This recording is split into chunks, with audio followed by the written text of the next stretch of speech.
ॐ नमः भगवते वासुदेवाय। ॐ नमः भगवते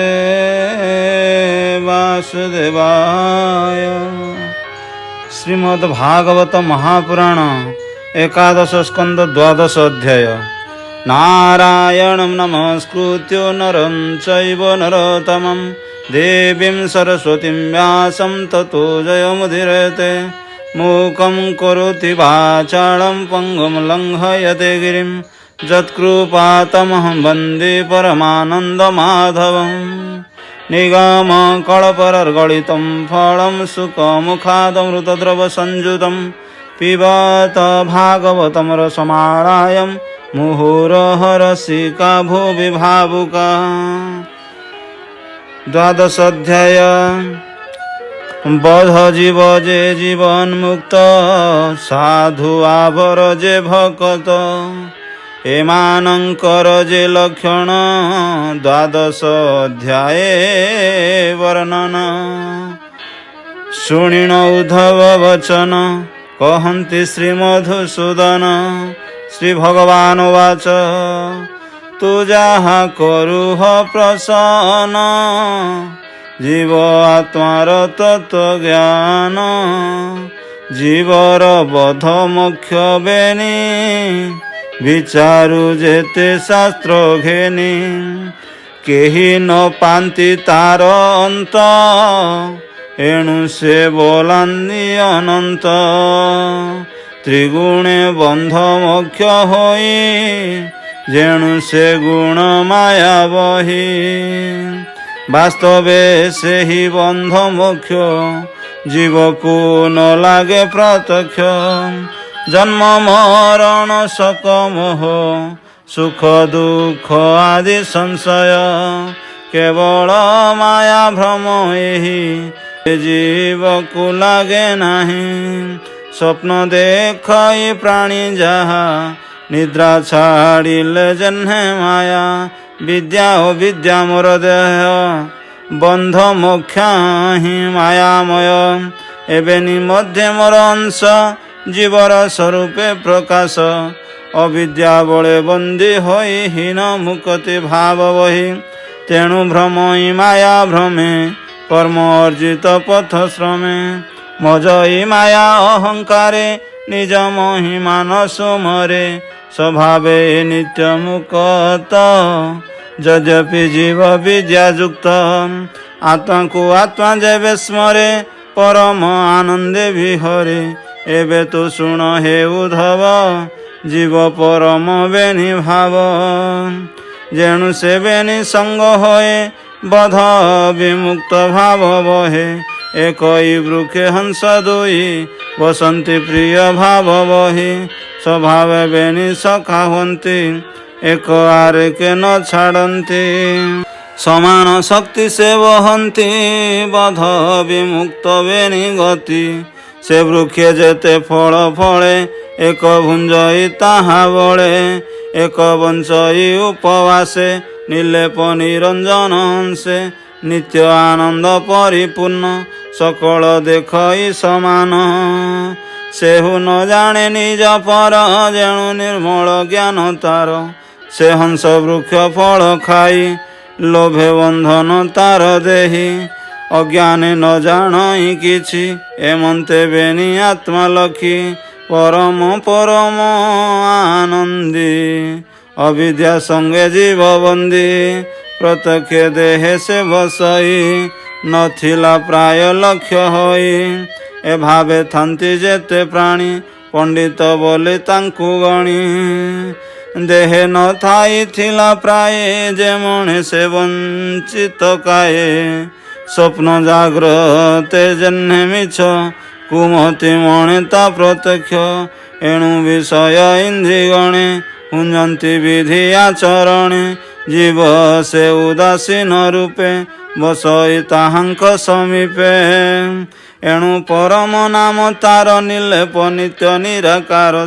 जे भावे अहंकार मिसे इंद्रिय विषय रसे रसे कुमति अदृष्ट अधीन कर्मर फले से बंधन एणु से गुण कर्ममय प्रकाश कर्ता भोक्ता प्राय एणु परम आत्मा प्राय उदासी मते सर्व ठाए केबे न करिब संग समुद्रे जैसने तरंग सर्व विषय परवश केबे नहिब विश्वास आसन शयन मार्जने भजन पाने अवधाने श्रवण गमन स्पर्शने प्रपंच रूप दर्शने ए सर्वभावे उदासीन जे रहे सेहु महाजन जेन्हे आकाश सबुठारे अच्छी से न लागे काहीं रे सूर्यर प्रतिबिंब जले अच्छी से न लागे निश्चले सकल स्थाने संचराई पवन काहीं न लागई तेसने सर्व विषय रे इंद्रिय गणु निरंतरे भुंजाई साक्षी रूपे थाए अज्ञानी प्राय बधन है स्वप्न जाग्रत प्राय होई तार संसार निवर्तई ए निरभिमान गृहे देहे करी भ्रमई सर्वठाई संकल्प न भावई मने गृह शरीर अभिमाने के करे हिंसा अहंकार के पूर्ण करे नमस्कार के अबा करे निंदा स्तुति एणे न करी भेदमति अदृष्ट मानी अवधान चित्तरे धरी दिव्य ज्ञान समय देखई सर्वंश भेद न करी गुण दश चित्त निरधिए शरीरे जे किछि न बोले न करे असाधु साधु भेद नाही स्तुति निंदन न करई ताहांकु बोलिबा पंडित से आत्मा रामे जड़मत संसार मध्य से आनंद देखई प्राणी भल मंद हृदय ताहा न धरई जेणु से निज भावे थाई जे सर्वशास्त्रे सुपंडित जानई सर्वधर्म तत्व से जेबे ते गुण घेनी परमानंद कुण चिन्हि सकल शास्त्र व्यर्थ तार केवल श्रम मात्र सार कुधेनु बांधि गृहे जन्हे निराश हंती क्षीर पाने दुष्ट भारी जा सभा देखी जे गृहे काम लभे रखी सकल धर्म तार नाश नरके करे गृहवास जार शरीर पराधीन कुपुत्र करे जे रक्षण मो नाम न शुणी जा मुखे जे लोभे गृहे धन रखे पात्रे न करे समर्पण कुमति कुश्चित कृपण दुखीर दुख से बोलाई उभय लोके सुख नाही मोर निर्मल दश नाम जे अबा अछि गुण ग्राम मो कथा जा मुखे न शुणी व्यर्थ जीवन परिमाणी जेबा पंडित इहलोके मो नाम नित्य गुणे मुखे मु सर्वभूते अछि पुरी भावे मन मोरे धरी तत्व विचारी तुटे भ्रांति भव सागर तरी जानती बोलंती जगत जीवन ए जोग गति तत्व ज्ञान एहा जे न धरी बेचिते संसारु तरिबे के मंते तू जेबे मन मोर देहे धरी न पारु माया मोहे तेबे सकल कर्म मते समर्पी रह दृढ़ चिते सकल कर्म ए जगते भावे कहिले मुहि तते मोहर जन्म कर्म नाम शुभ पवित्र पुण्य धाम आवर शुण अछि एते उद्धव शुण एक चिते स्मरण कीर्तन श्रवण जे मोर धर्म आचरण सर्व समर्पी मोर पादे संसारु तर अप्रमादे ए रूपे उपासना कर निश्चय लभिबु मो पयर ए साधुंक संग कर नीति लभिबु निर्मल भक्ति भक्ति करी शुद्ध चिते ज्ञान लभिबु तु साक्षाते ज्ञाने संसारु हेबु पार शुणी उद्धव जोड़ी कर बोलई कृष्ण मुख चाहि भोनाथ कर मते त्राहि मुतर चरणे शरण कहत भक्ति लक्षण कि रूपे भक्तंकु जानी भक्ति कि रूपे प्रमाणी तु परिपूर्ण ब्रह्मसार स्वभावे प्रकृति रूपर भकत करे तते बस तार रक्षणे तू तो प्रकाश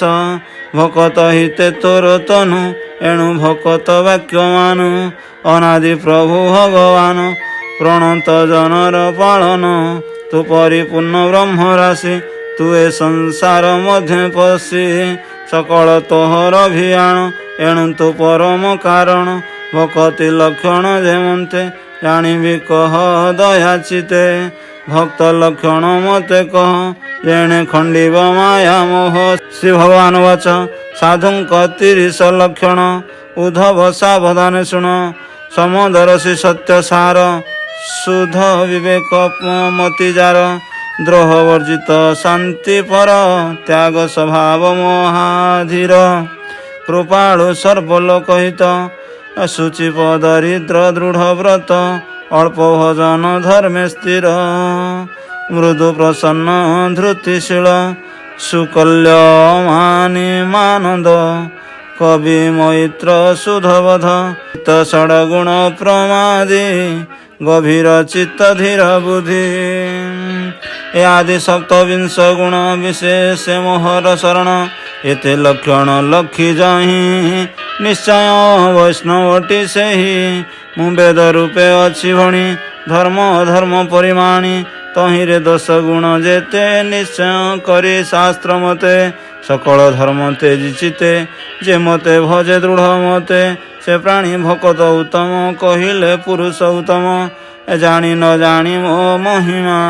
भजन्ते भकत उत्तम विचारी सर्वधर्म तेजी मते एकांत भावे भजी मोर मधुर रूप देखी सकल सुंदर उपेखी बेग करिव दर्शन स्पर्शन अर्चन वंदन नाना प्रकार सेवा जते भावे करिव शुद्ध चिते मोर अमृत कथा सार श्रवणे श्रद्धा नित्य जार मोरूप ध्यान दृढ़मति सकल मते समर्पन्ति सेवक भावे आत्मा मन मो पादे करे निवेदन मो जन्म कर्मर कथन मोर उत्सवे हृष्टमन नाना सुवाद्य नृत्य गीते कीर्तन करी मो ग्रते गोष्ठी करिब बहु मिली मो घरे देई दीपावली आनंदे करी महोत्सव दिवस रजनी वंशिव मोहर यात्रा पर्वा पर्वे विधि विधान यथा पूर्वे जेवा वैदिक दीक्षा मान करिव मंत्र तंत्र ध्यान वैष्णव लक्षण मो व्रत से रूपे थिव दृढ़ चित गृहे स्थापिव रूप मोर अति विचित्र मनोहर आपणा हस्ते निर्माणीब नहिले परे कराइब नाना कुसुम वन रोपी सुसाधु फल वृक्ष स्थापी मार्जनी धरी निज घर मार्जना करिब मो पुर गमये लिपिब मो घर नाना मंडले मनोहर सेवक परिगृहे दांडे लेखिब नाना चूर्ण पिंडे मोर मंदिर मनोहर करिब विचित्र संस्कार ए आदि पुण्य कर्म जेते साधिब गृहारंभ मते मान कईतव कूटदंभ चिते न करिब आरंभ मोर प्रीति अर्थे कर्म करी मोर चरण चिते धरी जे पुण्य आपणे करिब केबे हे परे न कहिब जे दीप मते समर्पिब तान कार्य न जालिब पुणी जा अन्य भोग देव ता मते केबे हे न देव जे द्रव्य मते समर्पिब पुणी ग्रहण न करिब मो द्रव्य अधिकार जेते केबे हे न कल्पिब चिते आत्मार प्रिय वस्तु जेते उत्तम वस्तु जा जगते जेबा मिलिब अकस्माते आनंदे समर्पिब मते मोर प्रसन्ने तार फल होइब अनंत निश्चल मते पूजिब जेते स्थाने उद्धव शुण सावधाने गरु ब्राह्मण पूर्ण रवि गगन पवन पृथ्वी जल वैष्णव आउ अग्नि आत्मा सहित सर्व प्राणी उद्धव पूजा स्थान मोर ए रूपे अटंती 11 जहाकु जेमंते पूजिब कहिबा शुण हे उद्धव शीतल जल तृण दाने गरुंकु पूजिब गोस्ताने अतिथि मते नाना द्रव्ये विप्रे पूजिब विष्णु भावे पवित्र द्रव्ये पुष्प अर्धे ରବି ପୂଜିବ ବେଦ ମାର୍ଗେ ଆକାଶ ବର୍ଣ୍ଣ ହୃଦୟ ଧରି ଧ୍ୟାନେ ପୂଜିବ ନରହରି ପ୍ରାଣ ପବନ ସମାଧାନେ ଉଦ୍ଧବ ପୂଜିବ ପବନେ ଭୂମି ପୂଜିବ ମନ୍ତ୍ର ତନ୍ତ୍ରେ ସଂସ୍କାର ବିଧି ବେଦ ମତେ ଜଳେ ପୂଜିବ ମତେ ଭାବେ ବିବିଧ ଜଳମୟ ଦ୍ରବ୍ୟ ବୈଷ୍ଣବ ଆଣି ନିଜ ସ୍ଥାନେ ଅନ୍ନ ଭୋଜନ ଜଳପାନେ ଅଭିଗମନ ଅନୁଜାନେ ପୂଜିବ ଇଷ୍ଟ ବନ୍ଧୁ ଜେନେ ଆରମ୍ଭି ସଂସ୍କାର ନଳେ ଘୃତ ଇନ୍ଧନ ଚରୁ ତିଳେ ଅଗ୍ନି ପୂଜିବ ମୋର ଧ୍ୟାନ ନିର୍ମଳ ନିଶ୍ଚଳ ଭୁବନେ ଆତ୍ମାକୁ ଆତ୍ମା ରୂପେ ଧ୍ୟାଇ ପୂଜିବ ନାନା ଭୋଗ ଦେଇ ସକଳ ଭୂତେ ମୁଁ ବସଇ ଅନ୍ତରେ ଅନ୍ତର୍ଯାମୀ ହୋଇ ଏଣୁ ଅନନ୍ତ ରୂପେ ମୋତେ ଧ୍ୟାନେ ପୂଜିବ ସର୍ବଭୂତେ ଏ ବିଧି ମୋତେ ନାନା ଠାବେ ମୋତେ ପୂଜିବ ପ୍ରିୟ ଭାବେ ଯେତେ କହିଲେ ପୂଜା ସ୍ଥାନେ ମୋତେ ପୂଜିବ ଏ ବିଧାନେ ନୀଳଜିମୁନ୍ତ କଳେବର ରାଜୀବ ଲୋଚନ ସୁନ୍ଦର ଶଙ୍ଖ ନଳିନୀ ଚକ୍ରଗଦା ଚତୁରଭୁଜେ ସହେ ସଦା ସୁଗନ୍ଧ ବନମାଳ କଣ୍ଠେ ରତ୍ନମେଖଳା କଟିତଟେ ଶ୍ରବଣେ ମକର କୁଣ୍ଡଳ ଯେସନେ ଆକାଶ ମଣ୍ଡଳ ରବି ଶଶାଙ୍କ ବିରାଜ ଏମନ୍ତ ଧ୍ୟାନେ ମନ ଦେଇ ଏ ବିଧି ମୋତେ ପୂଜା କରି ମୋ ରୂପ ମନେ ଅବଧାରି ମୋ ଭାବେ ଥିବ ନିରନ୍ତରେ ଶୁଣ ଉଦ୍ଧବ କହୁଁ ତରେ ତୀର୍ଥ ଗମନ ଯଜ୍ଞ ଦାନ କୁପତଡ଼ାଗ ଦେବସ୍ଥାନ ଏ ଆଦି କରମ କରି ଯେତେ ମୋ ପାଦେ ସମରିବ ନିତେ ଏ ରୂପେ ପୂଜି ମୋ ଚରଣେ ଲଭି ଭକତି ଦୃଢ଼ ମନେ ନିରତେ ଥିବ ସାଧୁ ସଙ୍ଗେ ନିର୍ମଳ ଭକ୍ତି ଯୋଗ ମାର୍ଗେ ଏ ଭାବେ ପ୍ରାଣୀ ମୋତେ ପାଇ ଏ ବିନୁ ଅନ୍ୟ ଗତି ନାହିଁ ଯେଣୁ ତୁ ମୋର ନିଜ ଦାସ ତେଣୁ କହିଲି ଉପଦେଶ ଆଉ କହିବି ମୁହିଁ ତୋତେ ଶୁଣ ଉଦ୍ଧବ ଏକ ଚିତେ ବୋଲଇ ଦାସ ଜଗନ୍ନାଥ ସୁଜନେ ଚିତେ ଭାଗବତ କୃଷ୍ଣ ବଚନ ଏକାଦଶେ ଯେ ଅବା ଉଦ୍ଧବେ ପ୍ରକାଶେ ସୁଜନେ ଶୁଣି କର୍ଣ୍ଣ ପୁଟେ ତରିବ ସଂସାରୁ ନିକଟେ इति श्रीमद्भागवत महापुराणे परमहंस्यां संहितायाम् एकादश स्कन्धे द्वादश अध्याय ओम भीमस्याभिरण भङ्गमुनिरपि मतिभ्रमजति सुधम् अशुधं वा मम दोषः न विद्यते ओम नमो भगवते वासुदेव ओम नमो भगवते वासुदेव ठाकुरଙ୍କର ସଦିଚା ପୂର୍ଣ୍ଣ ହଉ ବୋଲାନନ୍ଦେ କବାର ହରି ବୋଲ।